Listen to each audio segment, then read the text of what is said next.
This is a chess puzzle that will absolutely blow your mind. In this position, we're playing the white pieces. We have two bishops. We don't have two bishops. We have a bishop and a knight and 3 pawns. And the opponent has 2 rooks and 3 pawns. So we're going to have to try and win this some way or another. And yeah, give it a good 5 to 10 minutes of a think. And I will be back with the solution. Alright, I'm back. And let's go through some wrong moves first. So if you don't do anything, clearly they're going to get out of the way. They can even take like this, or they can take like this, and they can try and break open the position, and the king will escape and they will win with the material advantage. That's not what we want. So let's go through a possible move. A possible move could be bishop c4, something I considered. Maybe if your opponent goes wrong and they play the wrong move, let's say they take like this would be really bad. You would have mate in 1 here and g4 would win. Except they don't have to take this pawn. They could take this pawn, and upon g4 they take this pawn, and the game is simply better for black. So that's not a possible move. Let's try another move, knight f5. This simply doesn't do much. It doesn't threaten anything. Here just king g4, and after you give the check, yes, you win a rook, but that's none of our concern because we can play this move, attack the bishop. Bishop gives a check, we come back, and guess what? This knight is simply lost. So it looks like it's the right move, but you don't win enough material here. And actually, in this position, it's simply a draw. So that's not what we want. We want to win the game, not draw the game. Okay, so next move, let's consider.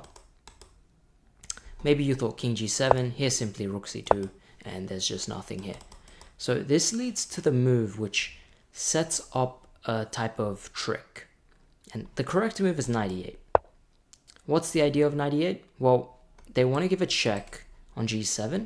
The king comes to g6. And simply this would be mate. So bishop f5 would be mate. Attack the king, and that would be checkmate.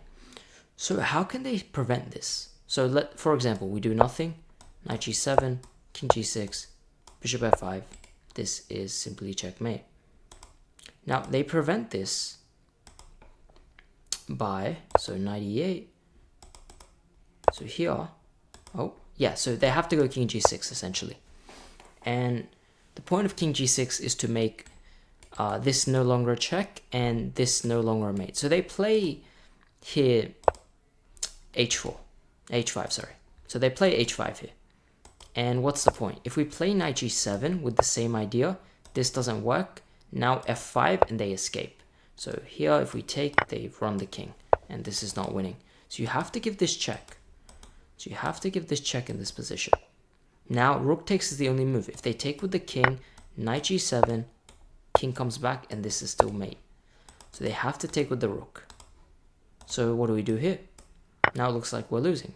Well, we give a check again with the pawn. You might be like, wait, what? What's going on here? Okay, they can't move the king anywhere else.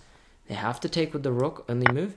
Now you might be thinking, wait, I don't know how to win this. Maybe I can take and make a fork. But no, this is not winning. In fact, this is just losing. Can't do that. But you have to play the move g4.